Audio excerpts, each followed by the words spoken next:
Guangzhou operates at a relentless frequency. It is a megacity of 15 million people, driven by a cycle of hyper-development and dense vertical expansion. This sensory overload has defined the city for centuries.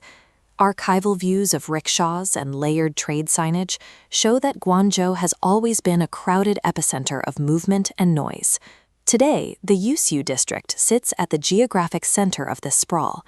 It is the engine block of the city, where the concrete is thickest and the ambient noise is loudest.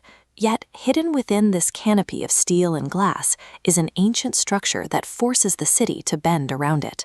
Constructed in 537 AD during the Liang dynasty, this site was established by imperial decree to enshrine Buddhist relics brought from Cambodia.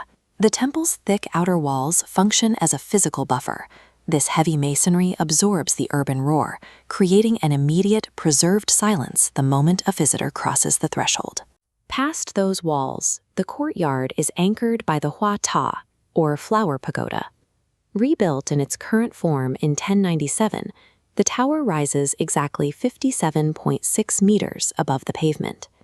From the outside, the structure presents an elegant illusion.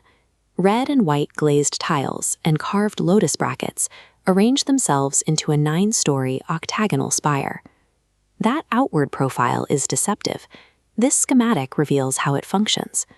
Behind 9 exterior eaves, a massive brick core conceals 17 internal tiers.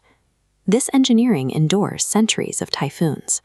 The heavy core carries the structural load, supporting the wooden galleries. The architecture reflects a core tenet of Chan philosophy, that profound internal complexity often exists behind a facade of simple balance.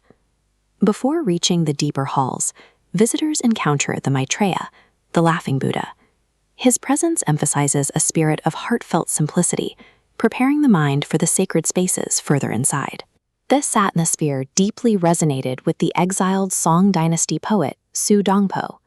Visiting the courtyard in 1100 AD, he was struck by the vitality of the foliage and coined a poetic metaphor, the 6 banyan trees. He left those 2 characters behind in his calligraphy. The monastery eventually shed its original title, the Temple of Auspicious Omens, adopting the poet's metaphor as its permanent name. Deep within the complex lies the Dakshun Banyan, the main shrine hall. This is one of the foundational birthplaces of Chinese Chan Buddhism. The artifacts held inside are immense. 3 Qing dynasty bronze Buddhas dominate the space, each towering 6 meters high and weighing roughly 10 tons. The intersection of Su Dongpo's literary legacy and this massive bronze devotion turns the site into a dual monument of Chinese heritage. Modern worshippers provide the temple's daily heartbeat, continuing a cycle of devotion that has survived for 15 centuries. The air remains heavy with the scent of sandalwood, defined by the slow, hypnotic curling of thick incense smoke. Around the pagoda's base, the rhythmic spinning of brass prayer wheels requires a disciplined focus.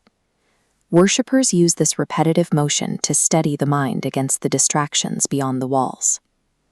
Individual intentions are written onto strips of red silk and tied to the branches of the banyan trees, fluttering in the gentle courtyard breeze.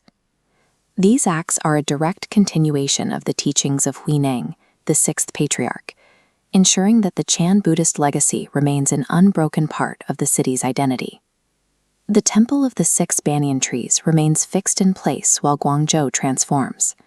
Its survival suggests that sanctuary is a state of intentional inner stillness, maintained even when the world outside refuses to slow down.